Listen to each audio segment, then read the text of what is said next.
틈새라고 하는 것은 갈라진 간격이나 깨어진 부분, 크랙을 말하죠. 일반적으로 크랙이라고 하는 것은 작기 때문에 무시하는 경우가 많습니다만은 이것을 그냥 방치해두게 되면 나중에 큰 문제가 될 수가 있습니다. 그 갈라진 틈 사이로 이물질이 들어와서 전체를 망가뜨릴 수 있기 때문입니다. 지난 목요일 플로리다 나사의 케네디 스페이스 센터에서 추모식이 열렸습니다. 콜롬비아호 참사 20주년을 기념하는 그런 추모식이었습니다. 기억하실지 모르지만 2003년 2월 1일 텍사스 상공에서 콜롬비아 우주 왕복선이 폭발하는 그런 참사가 있었습니다. 이 콜롬비아호는 미국이 만든 최초의 유인 우주 왕복선으로서 1981년도에 비행을 시행한 이래로 무려 28분이나 우주를 다녀왔습니다. 지구를 4,808바퀴나 돌 정도로 미국이 가장 자랑했던 그런 우주선이죠. 이번에도 7명의 크루를 태우고 모든 임무를 마치고 지구로 귀환하던 길인데 그만 대기권을 진압하던 중에 공중에서 그대로 폭발하고 만 것입니다. 우주 항공 역사상 가장 가슴 아픈 참사라고 부르고 있습니다만은 왜 이런 일이 벌어졌을까요? 우주선을 란칭할 때, 발사할 때 떨어져 나간 작은 파편 한 개가 왼쪽 날개를 치면서 생긴 작은 크랙 때문이라고 했습니다. 이 크랙의 크기가 6인치밖에 되지 않는다고 하니까 그 큰 우주선에 비하면 눈에 보이지 않을 정도로 작은 것이었죠. 당연히 괜찮을 줄 알고 16일간의 우주비행을 마치고 귀환을 했는데 대기권으로 진입할 때 그때 굉장히 열이 뜨겁습니다. 그때 생긴 불꽃이 그 작은 틈 사이로 들어가서 비행기 전체를 폭발하게 만든 것입니다. 이와 같이 작은 것이지만 생겨서는 안 될 곳에 틈새가 생기게 되면 큰 재앙을 불러올 수 있는 것입니다. 이것은 우주선에만 해당되는 것이 아니라 인간관계도 마찬가지입니다. 작게 보이는 틈새, 아무것도 아닌 것 같지만 그것을 방치해두게 되면 나중에 큰 문제를 이야기하든지 상처를 안겨줄 때가 있습니다. 언젠가 한국 방송에서 세계에서 제일 빨리 이혼한 커플에 대한 이야기가 소개된 적이 있습니다. 결혼하고 3분 만에 이혼한 케이스라고 합니다. 이것은 2019년 1월 달에 쿠웨이트에서 실제로 일어난 실화라고 합니다. 남자와 여자가 결혼식을 올리고 혼인신고를 하려고 법원에 갔습니다. 신고를 마치고 나오다가 신부가 발을 헛디뎌서 넘어졌어요. 이것을 본 남자가 You stupid, 멍청이라고 딱 한마디 했어요. 여기에 화가 난 여자가 법원으로 곧장 들어가서 결혼을 취소하고 남남이 되었다고 합니다. 걸린 시간이 딱 3분. 컵라면에 물 붓고 라면이 길 정도의 시간밖에 되지 않았어요. 이것이 역사상 가장 빨리 이혼한 기록이라고 합니다만은 왜 이런 일이 벌어졌나요? 별것 아닙니다. 말 한마디 생각 없이 한 것뿐이에요. 물론 잘못했죠. 어디 감히 부인께서 넘어지셨는데 그걸 정직하게 표현하는 사람이 어디 있습니까? 그게말로 스피드한 행동이죠. 그래서 이것은 순전히 저의 개인적인 개성이긴 합니다만은 정말 남자가 했던 그 말 한마디 때문에 부인이 그 모든 관계를 끊었을까요? 아닐 가능성이 크다고 저는 봅니다. 아무도 결혼을 준비하면서 그동안 함께 교제하고 대화를 나누는 과정에서 이미 마음속에 틈이 생겼는데 멍청이라는 그 말 한마디가 도화선이 된 것입니다. 그것이 갈라진 틈 사이로 들어와서 관계성을 폭발시키고 만 것입니다. 그러므로 작은 틈새라고 할지라도 이것을 방치해두게 되면 문제가 발생하는 것입니다. 인간관계가 잘 진행되기를 원한다면 작지만 그것을 사랑으로 잘 메꾸고 바른 자세로 잘 메꾸어서 함께 갈 길을 열어야지 인생 여정이 아름답고 밝게 되는 것입니다. 이와 같은 원리는 하나님과의 관계도 마찬가지입니다. 우린 가끔 별 생각 없이 하나님 앞에 나아가서 하나님 마음을 아프게 하는 죄를 범할 때가 있습니다. 설마 이 정도 죄 가지고 하나님께서 아파하실까? 누구나 다 짓는 죄인데 이 정도 가지고 하나님께서 사회를 틀게 하실까? 이런 마음을 가지고 작게 죄를 짓는데요, 우리는 그렇게 생각할지 모르지만 하나님은 그렇지 않을 때가 많습니다. 작은 죄일지라도 하나님 마음을 아프게 할 수가 있고 이것이 우리도 모르는 사이에 하나님과 우리 사이에 간격을 만들 수가 있는 것입니다. 다른 건 몰라도 하나님과 우리 사이에 틈새가 생기면 안 됩니다.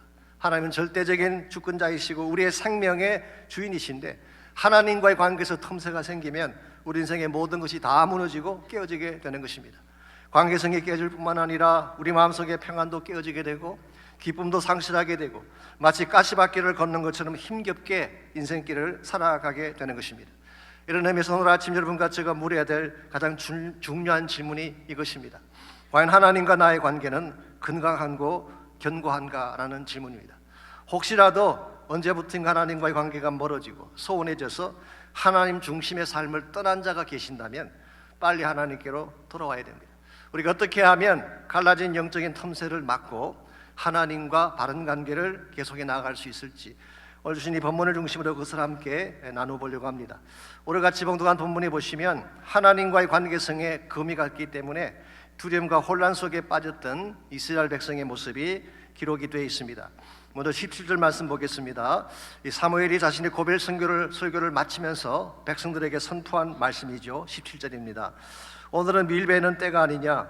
내가 여호와께 아뢰리니 여호와께서 우리와 피를 보내사 너희가 왕을 구하니를 곧 여호와의 목전에서 범한 죄악이 큼을 너희에게 밝히 알게 하시리라. 오늘 본문에 보게 되면 밀베는 때라고 했는데요, 이것은 추수기를 말하는 것입니다. 팔레스타인 지역에서 밀을 베는 시기는 4월에서 6월경입니다. 이제는 비가 오지 않기 때문에 근기라고 부르는 그런 시즌이죠. 그런데 밀을 베는 때에 하늘에서 우레가 치고 비가 내리게 하겠다는 것입니다. 그리고 실제로 18절에 보니까 사무엘이 기도하는 순간 번개가 치고 비가 쏟아졌습니다. 이것을 바라본 이스라엘 백성이 어떤 반응을 보였나요? 18절 하반부입니다. 모든 백성이 여호와와 사무엘을 크게 두려워했다고 했습니다. 크게 두려워했다는 것은 사실은 공포심에 사로잡힐 정도로 굉장히 두려운 사실을 말합니다. 그래서 New Living Translation은 번역하기를 People were terrified of the Lord. 여호와 하나님을 정말 공포심에 사로잡힐 정도로 두려워했다, 그렇게 번역을 했습니다. 왜 백성들이 이처럼 두려워했을까요? 물론 추수기에 내린 비와 번개 때문일 것입니다. 그러나 단순히 이런 자연 현상 때문에 그렇게까지 공포에 사로잡힐 필요가 있을까요? 그렇진 않을 것입니다. 사실은 그들이 하나님께 잘못한 것이 있었기 때문에, 즉 하나님과 그들 사이에 틈이 생기게 한 무엇이 있었기 때문에 그들은 작은 사건에도 두려워할 정도로 벌벌 떨게 된 것입니다. 그 작게 보이던 사건이 뭔가요? 오늘 본문은 그것을 사울을 왕으로 세운 사건이라고 설명하고 있습니다. 그렇기 때문에 19절을 계속 보시게 되면 우리가 죽지 않게 하십시오라고 간청을 하면서 우리가 우리의 모든 죄에 왕을 구하는 악을 더하였다고 자백을 한 것입니다. 자신들은 왕만 세우면 모든 것이 잘 되고 그들의 앞날이 창창대로로 열릴 줄 알았습니다. 그래서 만세를 부르며 의기양양했던 것인데 막상 하나님이 기뻐하지 않는 왕을 세우고 그 결과 하나님과 그들 사이에 텀이 생기게 되는 순간 반대 현상이 일어난 것입니다. 작은 천개의 변화에도 두려워하며 떨게 된 것입니다. 그래서 일반적으로 하나님과 우리 사이에 텀이 생기게 되면 나타나는 전형적인 몇 가지 특징이 있습니다. 그 첫 번째가 두려움이에요. Fear. 하나님과 가까이 있을 때는 무슨 일이 생겨도 두려워할 것이 없습니다. 하나님이 내 편이 되셔서 나를 보호해 주실 것이기 때문에. 그런데 만일 하나님과 나 사이에 간격이 생기게 되면 모든 것이 두려워지게 되는 것입니다. 번개 치는 날 바깥에 나가는 게 두려워요. 혹시 나갔다가 벼락 맞아 죽으면 어떡하나, 두려움 때문이죠. 실제로 여러분과 제가 안심하며 사는 이유는요, 눈에 보이진 않지만 하나님의 보호의 손이 우리를 덮고 있다고 믿기 때문에 안심하며 사는 것입니다. 근데 만일의 경우에 그 보호막이 벗겨졌다고 생각해 보세요. 얼마나 불안하겠어요. 차를 몰고 가다가 무슨 일을 당할지, 어떤 질병이 나를 찾아올지, 어떤 불행이 나를 덮어올지를 모르기 때문에 두려움과 공포 속에 살 수밖에 없는 것이죠. 그러므로 하나님과 관계가 깨어지게 되면 두려움이 찾아옵니다. 두 번째로 간격이 생기면 하나님이 멀게 여겨지는 remoteness, 하나님이 멀리 계신 것처럼 느껴지는 현상이 벌어집니다. 19절 말씀 다시 보겠습니다. 이스라엘 백성이 사무엘에게 기도를 요청할 때 뭐라고 했나요? 당신의 하나님 여호와께 기도하여 라고 했습니다. 언제부터 사무엘의 하나님 따로 있고 이스라엘 백성의 하나님이 따로 계셨나요? 다 동일한 하나님이었죠. 그런데 왜 이제 와서 우리 하나님이 아니라 당신의 하나님이라고 표현했을까요? 그만큼 하나님과의 관계가 소원해졌기 때문입니다. 교회 생활도 가만히 보면요, 교회 등록하신 지 얼마 안 되시는 분들, 또 등록하셨더라도 아직 교회 안에 들어오시지 않은 분들 경우에는 저희 교회를 이 교회라고 지칭할 때가 많이 있어요. 이 교회는 왜 이렇게 일찍 모입니까? 이 교회는 왜 이렇게 훈련이 많습니까? 혹은 좀 우호적인 분들은 이 교회 점심은 왜 그렇게 맛있어요? 이렇게 말하는 분도 계세요. 이 교회라고 말하는 그 입장은 아직도 안으로 안 들어왔다는 증거죠. 그러다가 시간이 좀 지나고 교회가 친숙해지게 되면 비로소 우리 교회라고 부르기 시작합니다. 그때부터 교회 안으로 들어오신 케이스가 되고 교회가 내 교회가 되어서 섬기는 마음을 갖게 되는 것입니다. 저는 가능하면 여기 오신 여러분 모두가 이 교회라고 말씀하지 마시고 이 BSBC를 우리 교회라고 부르시기를 축원합니다. 그래야 여러분의 마음이 더 평안하고 하나님의 사명을 잘 감당할 수 있기 때문에, 어쨌든 하나님과의 관계가 소원해지게 되면 하나님께 가까이 나아가지 못하고 멀찍이서서 바라보게 되는 것입니다. 세 번째로 하나님과 관계가 생기면 공허함에 빠지게 됩니다. emptiness. 이게 21절에 기록된 내용입니다. 물론 이 말씀은 이제 이스라엘 백성이 그게 빠지지 말고 돌아오라고 고민하는 말씀이긴 하지만, 이스라엘 백성이 하나님을 떠나서 빠졌던 그 내용들을 소개할 때 그 대상을 이렇게 묘사하고 있습니다. 돌아서서 유익하게도 못하며 구원하지도 못하는 헛된 것을 따르지 말라라고 했어요. 여기 헛된 것이라는 표현이 나오는데요, 하나님 대신 우상을 따라가든지 사람을 따라갔는데 그것이 헛되었다는 것입니다. 이 헛된 것이라는 이 말이 히브리 말로 토후라고 하는 단어인데, 공교롭게도 창세기 1장 2절에서 똑같은 단어가 사용됐습니다. 창세기 1장 2절에 보시면은 땅이 혼돈하고 공허하였다는 표현이 나오죠. 이것은 창조가 일어나기 직전에 케아스 상태를 말하는 것입니다. 이 케아스라고 하는 말은 무질서하다 그런 뜻이죠. 이 케아스의 반대말이 뭘까요? 카즈모스, 코스모스라고 부르는 것. 이 카즈모스라고 하는 것은 질서라는 뜻입니다. 그래서 to make order, 질서를 만든다 그런 뜻을 가지고 있죠. 그래서 질서가 잘 잡힌 우주를 우리가 코스모스라고 부르는 것입니다. 이 무질서를 질서로 바꾸기 위해 여자분들이 사용하는 중요한 것이 있죠. 그걸 영어로 cosmetics라고 부릅니다. 화장품이라고 부르는 것이죠. 케아스를 카스모스로 바꾸는데 탁월한 능력까지 주신 분들이 자매님들이에요. 어떻게 그 짧은 시간 안에 무질서한 얼굴을 알아보지 못할 정도로 질서 있게 만드시는지, 이게 케아스를 카스모스로 만드는 과정이죠. 우리가 하나님을 떠나가는 순간 카스모스가 아니라 케아스로 변하는 것입니다. 모든 것이 다 혼란해지기 시작해요. 많은 것을 소유한 것 같은데 emptiness, 내 마음이 차지 않습니다. 그래서 항상 텅 빈 마음을 가지고 공허한 마음을 가지고 이곳저곳을 우왕좌왕하며 살아가는 현실이 바로 하나님과 관계가 멀어졌을 때 일어나는 현실입니다. 그러므로 여러분과 제가 하나님과의 관계를 잘 점검해야지 바른 신앙생활을 할 수가 있습니다. 우리는 인식하지 못했지만 어느 순간부터 하나님과 멀어지게 된다면, 그래서 하나님을 인식하지 못하게 된다면, 하나님과 깊이 교제하지 못한 채 형식적으로 신앙생활을 하게 된다면 우리도 모르는 사이 우리 인생 자체가 케아스에 처하게 되고 우리 인생이 겉돌게 되고 결국은 empty한 텅 빈 인생을 경험할 수밖에 없는 것입니다. 그러므로 오늘 여러분과 제가 반드시 물어야 될 질문, 하나님과 나의 관계는 건강한가라는 것입니다. 우리가 어떻게 하면, 혹시 그동안에 우리의 실수 때문에 간격이 생겼을지라도 어떻게 하면 다시 하나님과의 관계를 회복해서 건강한 영성으로 살아갈 수가 있을까요? 오늘 본문에 나타난 이스라엘 백성들의 케이스를 통해서 침체된 영성을 회복시키는 몇 가지 비결에 대해서 함께 정리하려고 합니다. 첫 번째로 갈라진 영적인 틈새를 가로막고 건강한 영성으로 나아가려면 본래적 위치로 돌아와야 됩니다. 본래적 위치로. 우리 모두가 가야 될 본래적 위치가 있어요. 그 본래적 위치로 돌아가야지 회복이 시작되는 것입니다. 일반적으로 실수를 하거나 잘못을 범하면 그것으로 모든 것이 끝난 줄 알지만 그렇지 않습니다. 실패한 그곳에서 우리가 돌아가야 될 본래적 위치가 있어요. 거기로 돌아가야지 회복이 시작되는 것입니다. 성경 우리 모두가 돌아가야 될 본래적 위치를 하나님의 품이라고 소개하고 있습니다. 우리는 하나님으로부터 시작된 존재이고 또한 우리 인생 자체가 하나님께로 돌아가야지 회복과 치유가 시작이 되는 거예요. 그래서 20절 말씀 보시기 바랍니다. 사무엘은 하나님을 저버린 백성에게 뭐라고 권면을 하고 있는지. 20절입니다.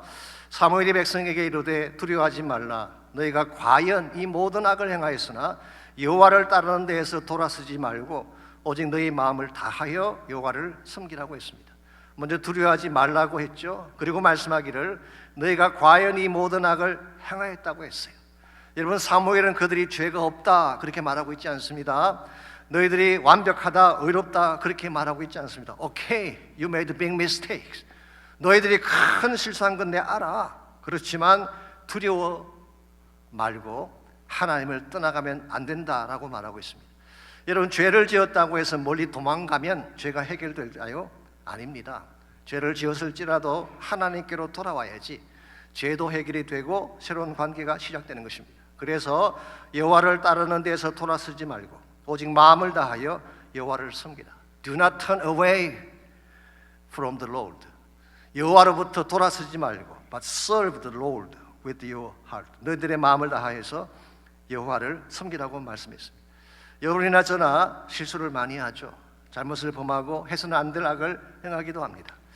그렇다고 해서 하나님을 떠나서 세상으로 나가게 되면 우리 죄의 문제는 절대 해결되지 않고 처리되지가 않습니다. 그래서 우리는 반드시 죄를 지었을 때에, 잘못을 범했을 때에 하나님께로 돌아가야 돼요. 일반적으로 회개를 강조할 때에 죄 짓지 말라는 말씀 많이 하죠. 물론 그것이 필요하긴 합니다. 그러나 죄를 짓지만 않으면 참된 회개가 일어날까요? 아닙니다. 죄를 짓지 않은 후에 어디로 가야 할지를 반드시 말해줘야 돼요. 그렇지 않으면 똑같은 죄를 반복할 가능성이 많고 이 죄에서 다른 죄로 옮겨갈 가능성이 많습니다. 예를 들어서 도박하는 사람에게 도박하지 말라고 말씀을 했습니다. 자, 도박을 멈추었어요. 도박을 멈춘 자가 마약을 하게 된다면 이건 치욕이 일어난 게 아니에요. 도박을 멈춘 자가 진짜로 그 문제를 해결하려면 하나님께로 나가야 돼요. 주님께로 돌아가야지 온전한 회개가 일어나게 되는 것입니다. 그러므로 우리가 죄를 범했을 때에 죄 자체에 머물지 말고 죄를 가지고 스트러글링 하기보다는 오히려 그 죄를 가지고 하나님께로 나가면 하나님이 고쳐주시고 치유해 주셔서 회복시켜 주시는 거예요. 저는 그 좋은 예가 누가복음 15장에 나오는 탕자의 케이스라고 생각합니다. 여러분 잘 아시는 그런 스토리죠. 한 번은 둘째 아들이 아버지를 찾아가서 아버지 가슴에 못을 박는 그런 말을 합니다.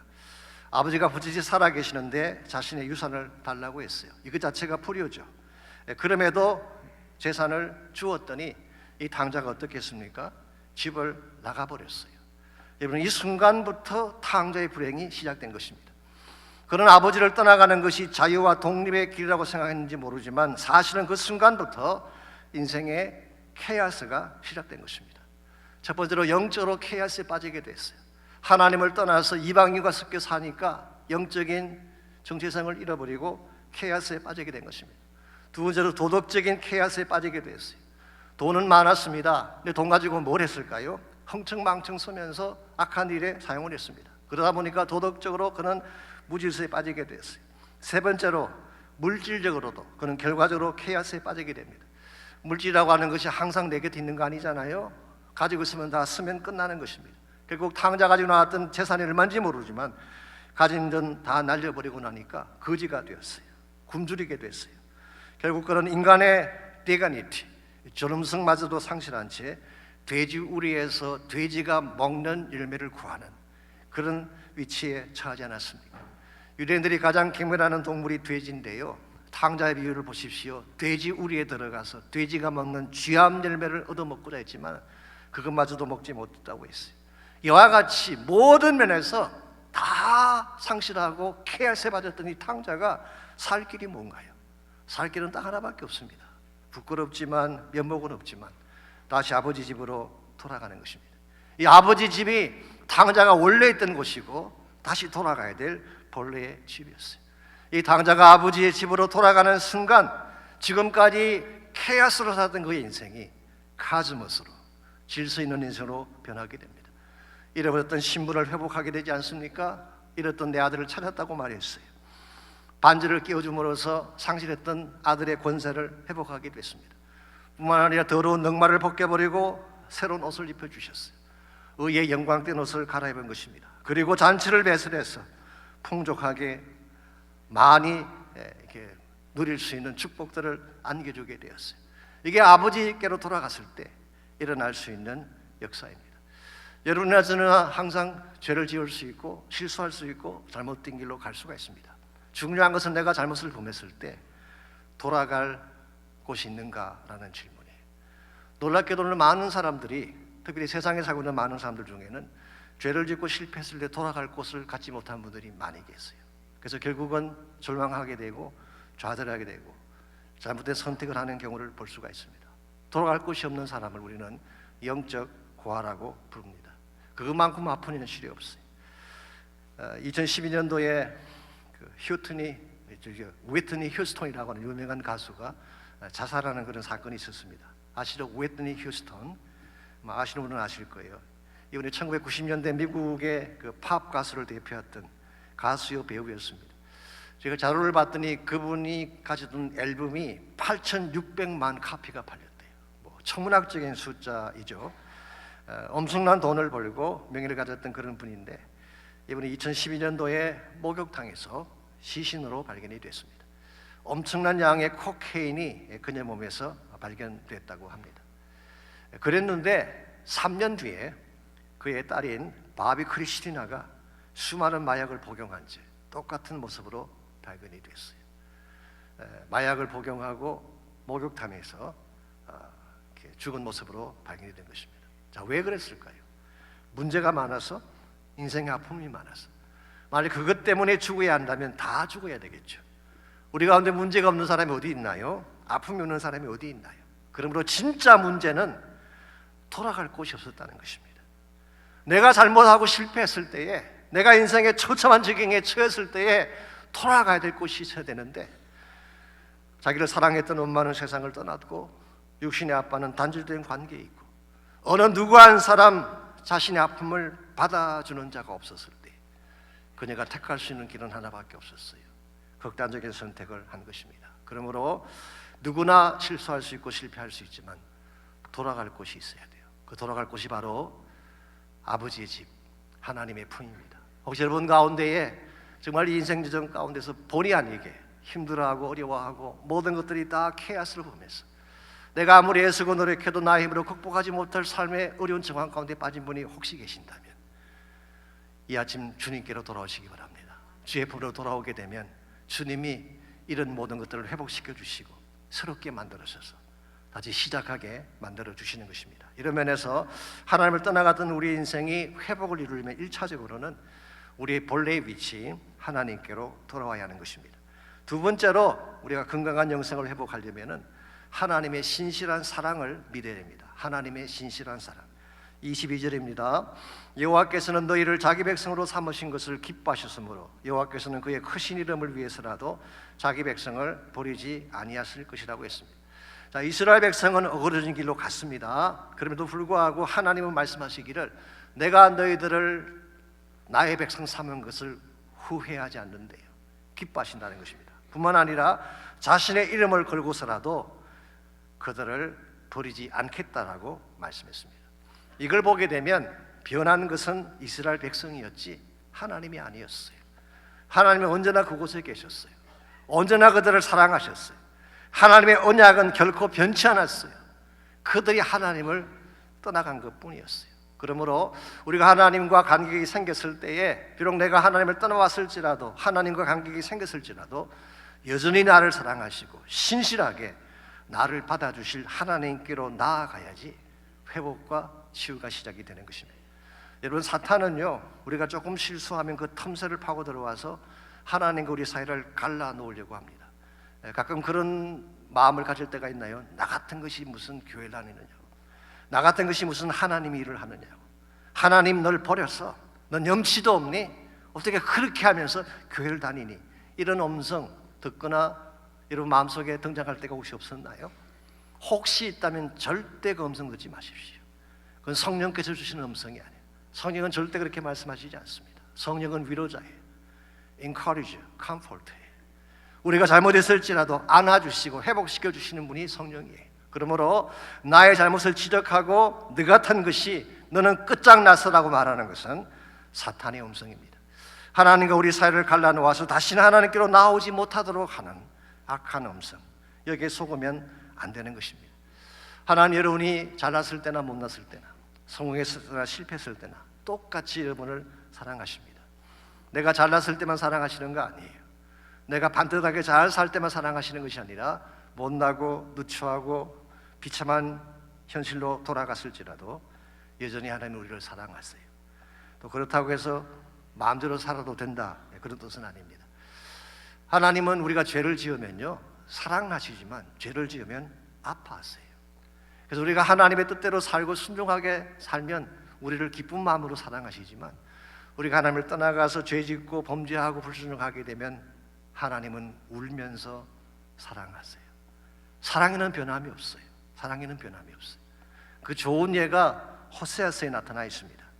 호세아서라는 이 성경은 그 호세아 선지자 자신의 그 결혼 생활을 케이스로 해서 이스라엘 백성의 죄를 지적하는 그런 말씀을 담고 있죠. 여러분 아시는 대로 이스라엘 백성이 얼마나 반복적으로 하나님을 떠나갔습니까? 하나님 마음을 상하게 했던 그런 백성인데 하나님 호세아를 부르셔서 그의 결혼 생활을 통하여 하나님의 변함없는 사랑을 소개하기를 원하셨습니다. 그래서 호세아서 1장에 보게 되면 하나님께서 호세아를 부른 후에 고멜이라는 자를 아내로 맞이하라고 명령하셨어요. 이 고멜은 원래 창기였습니다. 우리말 성경에는 음란한 여자 그렇게 번역을 했지만 많은 영어 성경들은 harlot 혹은 prostitute라고 번역을 했습니다. 이 창기인 여자를 자기 부인으로 데려오래요. 호세아가 그 말씀에 순종해서 고멜과 결혼을 했죠. 자, 그래서 이제는 정숙한 모습으로 살아가야 되는데 고멜이 또 집을 나가서 다른 남자를 만나게 됩니다. 자, 그랬다면 이제는 어떻게 해야 될까요? 버리는 게 마땅하지 않습니까? 일반 사회 규범이나 인간적인 기준으로 보더라도 이와 같은 여자는 버리는 것이 마땅한데 3장에 가보시게 되면 하나님께서 이렇게 말씀하십니다. 타인의 사랑을 받아 음부가 된 그 여자를 또 사랑하라고 말씀하셨어요. 이 말씀을 듣고 호세아가 값을 지불하고 고멜을 다시 집으로 데려오는 내용이 호세아서의 기록이 되어 있습니다. 이것은 파격적인 사랑을 말하는 것입니다. 인간이 감히 흉내낼 수 없는 사랑이죠.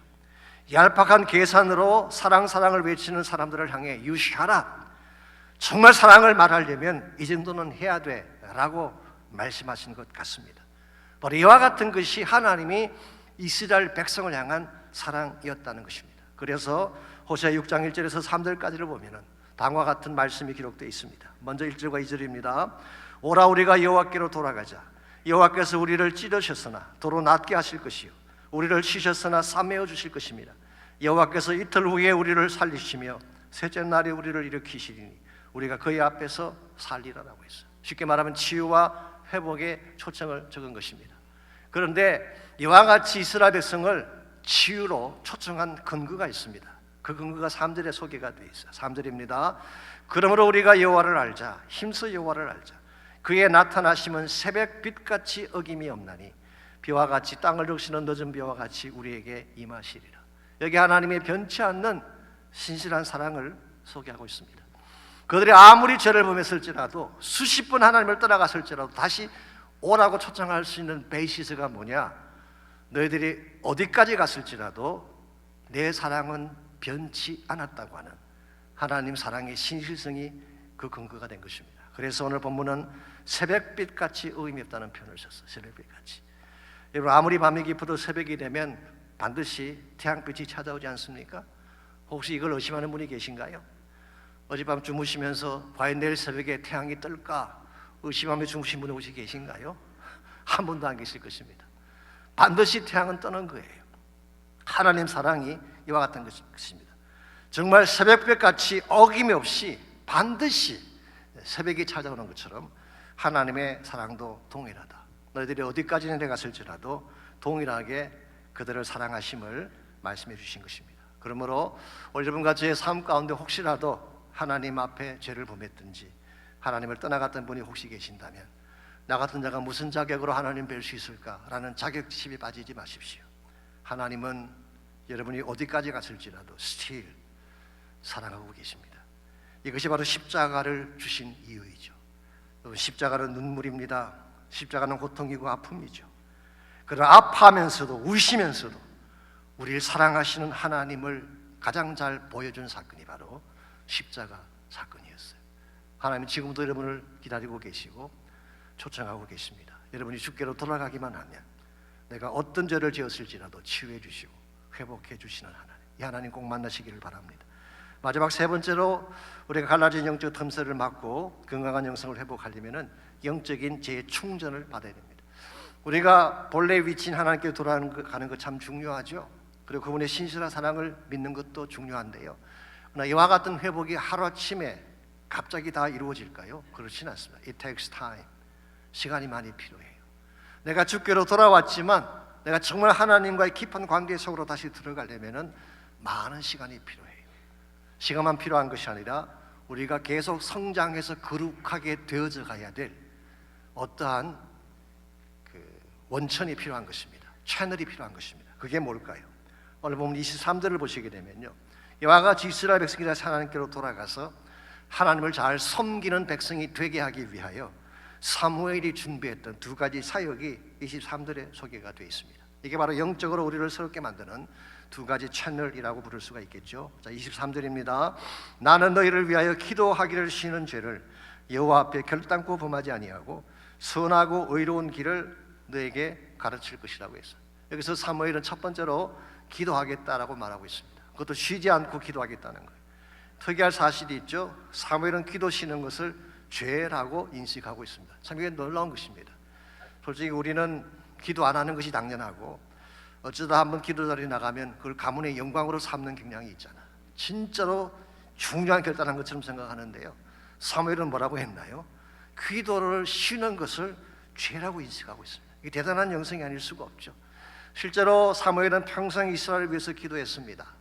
이 사무엘의 기도가 있었기 때문에 사울 왕이 실수하기도 하고 불순종했음에도 불구하고 이스라엘이 망하지 않고 지켜지게 된 것입니다. 오늘날도 저는 마찬가지라고 생각합니다. 기도 없이 어떻게 생기를 가질 수 있겠어요? 기도 없이 어떻게 영적으로 부흥할 수가 있겠어요? 교회의 부흥, 또 새로운 브레이크트로 그냥 오지 않습니다. 기도할 때 일어나는 거예요. 자, 기도가 첫 번째 요소인데, 두 번째로 말씀입니다. 선하고 의로운 길을 너에게 가르칠 것인적 했죠. 선하고 의로운 길이 뭘까요? 말씀의 길을 의미하는 것입니다. 그러므로 하나님의 말씀이 우리 영성을 강하게 하고 우리 삶을 성장하게 만드는 것입니다. 그러므로 개인이건 교회이건 영적으로 재충전을 받고 참된 변화와 능력을 경험하려면 말씀과 기도 두 가지가 다 필요합니다.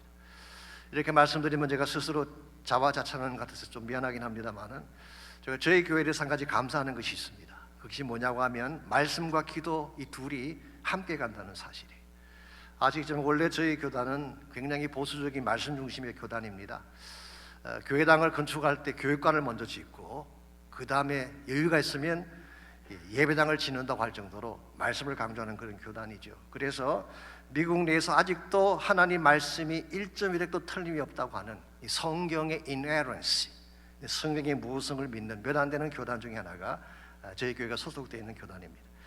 제가 요즘 들으니까 청년부에서 예배 시간에 성경 봉독 시간이 다 일어나서 말씀 받는다는 이야기를 들었는데 참 기특하더라고요. 가끔 보게 되면 본문을 제대로 읽지도 않고 본문에 대한 철저한 강의도 없이 그냥 설교하는 분도 계시는데, 하나님 말씀을 경외해서 일어선다고 하는 것은 굉장히 중요한 자세이죠. 이게 말씀을 존중해 여기는 자세. 그러므로 이 하나님 말씀을 존중해 여기고 하나님 말씀을 철저히 가르치는 것은 굉장히 중요한 일입니다. 그런데요, 만일의 경우에 말씀만 가르치고 기도가 없다면 어떻게 될까요? 그러면 드라이한 율법주의에 빠질 가능성이 굉장히 많습니다. 머리만 커지고 가슴은 식어버린 크리스찬, 이건 결코 하나님께서 원하시는 크리스찬 모습이 아니죠. 성경에 대한 지식만 많고 이 마음속에 성령의 감동이 없는 사람은요, 지식을 자랑하고 때로는 정죄하고 비판하는 데 지식을 사용하기 때문에 우리 많은 사람들에게 상처를 안겨주는 경우가 더 많습니다. 그러므로 말씀도 중요하지만 기도가 같이 가야 돼요. 그래서 기도하는 중에 성령을 체험하고, 기도하는 중에 계시의 말씀을 깨닫고, 기도하는 중에 자신의 죄를 자복하고, 기도하는 중에 하나님의 은혜를 깨닫고 그 보좌 앞에 엎드리기 시작할 때 하나님이 축복하시는 건강한 크리스찬, 영성이 건강한 크리스찬이 되는 것입니다. 자, 오늘 이 시대에 많은 사람들이 교회를 다니고 있긴 합니다만은 영적으로 메말라 있는 분들이 생각보다 많습니다. 타성에 젖어 습관적으로 교회를 다니다 보니까 하나님과 나의 관계에 금이 갔음에도 불구하고 깨닫지 못한 채 관습적으로 교회를 다니는 분들이 많이 있습니다. 하나님과의 관계에 금이 가게 되면 모든 것이 다 깨어지게 돼 있어요. 내 마음속에 평화도 깨어지고 기쁨도 깨어지게 되고, 하나님과의 관계가 깨어지게 되면 기도도 나오지 않습니다. 말씀을 들어도 감격이 없습니다. 영적인 타성에 젖게 되면 이런 현상이 벌어지는 것입니다. 이와 같이 내 마음이 영적으로 말라지게 되면 여러분과 저는 하나님이 기뻐하는 건강한 인생을 결코 살아갈 수가 없습니다. 그러므로 반드시 다시 하나님께로 돌아가서 우리 영성을 회복해야 돼요. 제가 언젠가 척 스윈들 목사님 설교를 들으니까 그분의 설교 중에 이런 이야기를 해주셨어요. 오래전 영국에 로버트 라빈슨이라고 하는 목사님이 계셨습니다. 이분은 23살에 목사 안수를 받고 그 조지 윗필드라고 있죠. 이 존 웨슬리와 함께 부흥운동을 일으켰던 이 조지 윗필드를 따라다니면서 많은 사역을 하고 많은 그 열매를 남긴 그런 일을 했습니다. 그런데 너무 일만 계속하던 중에 번아웃에 빠진 것입니다. 여러분, 일이 참 좋긴 한데요, 이 사역자도 마찬가지고 또 열심히 일하는 분들도 마찬가지인데 타스크 중심으로 살게 되면요, 일만 계속하게 되면 언젠가는 번아웃에 빠지게 돼 있어요. 우리가 사역을 한다고 하는 것은 에너지를 쏟아내는 거잖아요. 에너지를 쏟아내기만 하고 받는 것이 없게 되면 우리가 무너지는 건 시간 문제입니다. 결국 육신도 지치게 되고 영적으로 고갈하게 되고 모든 에너지를 상실해서 컬랩스 되는 것입니다. 그래서 이 로버트 라빈슨이 이걸 경험하게 됐어요. 그래서 한때는 열정적으로 복음에 뛰던 사람인데 나중에 폐인처럼 전락을 해서 형편없는 모습으로 말년을 보내게 됐습니다. 하루는 라빈슨이 마차를 타고 스테이지 코치라고 있죠. 그 마차를 타고 여행을 하는데 앞자리에 앉아있던 어떤 부인이 책을 읽으면서 기뻐하는 모습이 보였어요. 그러다가 라빈슨을 보더니 당신도 이 책을 읽어보라며 그 책을 건너주었습니다. 받아서 보니까 찬송시였습니다. 이런 내용입니다. 복에 거는 강림하사 찬송하게 하소서. 한량 없이 자비하심 청량할 길 없도다. 그런데 라빈슨이 이 책을 더 이상 읽지 않고 입으로 창밖을 바라보며 애써 그 책에서 눈을 떼려고 하는 것입니다. 이것을 본 부인이 아니 이 좋은 찬송시를 왜 읽지 않느냐고 끈질기게 그 찬송시를 읽으라고 권유를 했을 때에 라빈슨이 드디어 참았던 눈물을 터뜨리면서 다음과 같은 고백을 했습니다. 사실은 제가 바로 수년 전에 그 찬송시를 썼던 장군입니다. 근데 지금은 제 안에 그 기쁨이 다 고갈되고 말았습니다. 만일 제가 노래했던 그 찬송을 다시 한번 가슴으로 찬송할 수만 있다면 나에게는 더 이상 소원이 없겠다며 소리내어 울었다는 스토리가 있습니다. 혹시 여러분에게 이와 같은 영적 고갈 현상은 없는지요? 언제부터인가 찬송이 멈추고 예배가 중단되고 기도가 막히고 말씀이 와닿지 않는 현상이 없는지요? 만약 그런 현상이 나에게 있다면 maybe 인식하지 못하셨지만 영적으로 번아웃 됐을 가능성이 많습니다. 하나님과의 관계에 간격이 생겼을 가능성이 많습니다. 그러므로 혹시 여러분 가운데에 이와 같은 마음을 가진 분이 있다면 오늘 이 시간에 여러분을 초청하시고 기다리신 하나님께로 꼭 나오시기를 바랍니다. 하나님은 no matter what 우리가 무엇을 했든지 여전히 우리를 사랑하세요. 내가 어디까지 내려갔든지 여전히 내가 다시 돌아오기를 기다리며 Come home, come home 집으로 돌아오라고 말씀하고 계십니다. 그 말씀에 순종해서 내 마음을 열고 죽기로 돌아가기만 하면 나의 죄를 자복하고 하나님의 용서를 구하기만 하면 하나님 다시 내 마음을 만져주시고 치유해 주셔서 새 인생으로 살게 하십니다. 여러분 가운데 혹시라도 영적 고아처럼 방황하는 자가 계신다면 오늘 이 아침 마음의 문을 열고 아버지 품 안으로 돌아오시기를 바랍니다. 또한 여러분 가운데 하나님의 임재가 필요한 분이 있다면 기도하십시오. 우리 영적 생활 나의 힘으로 살아갈 수가 없습니다. 성령의 임재가 필요하여 내 마음속에 말씀과 성령이 충만할 때에 우리 비로소 힘을 얻게 되고 바른 삶을 살아갈 수 있게 됩니다.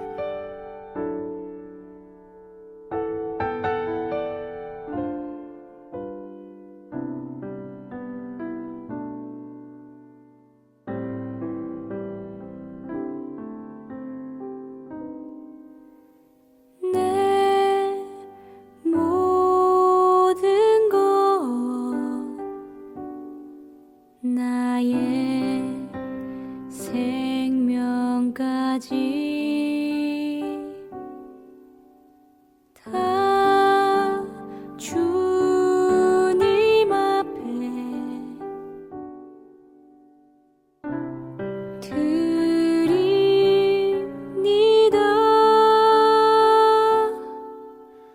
주 임재 안에서 이제 내 영혼 자유해 내가 주의 거룩한 이름을 높이며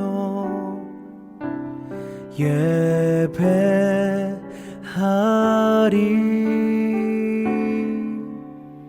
어린 양 찬양하리. 내 평생 그 하나로 충분해요. 어린 양 찬양하리. 내가 주의 임재 안에서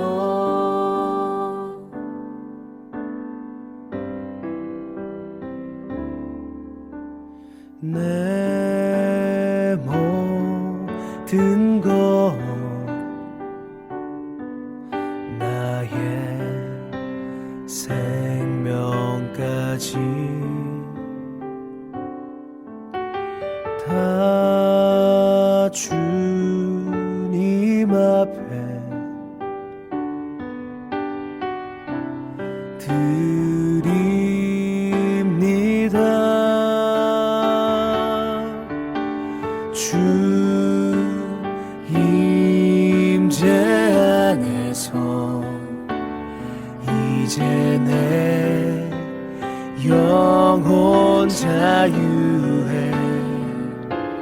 내가 주의 거룩한 이름을 높이며 예배하리.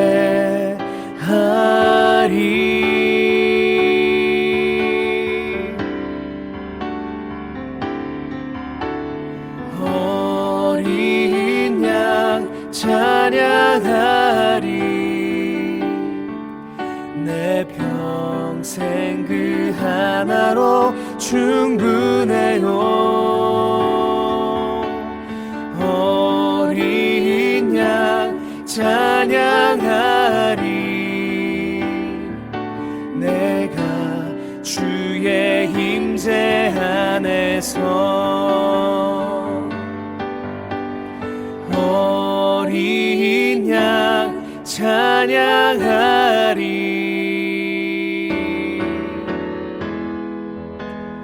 어린 양 찬양하리.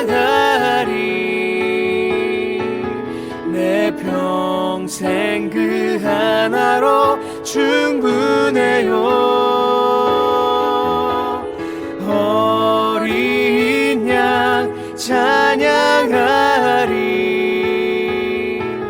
내가 주의 임재 안에서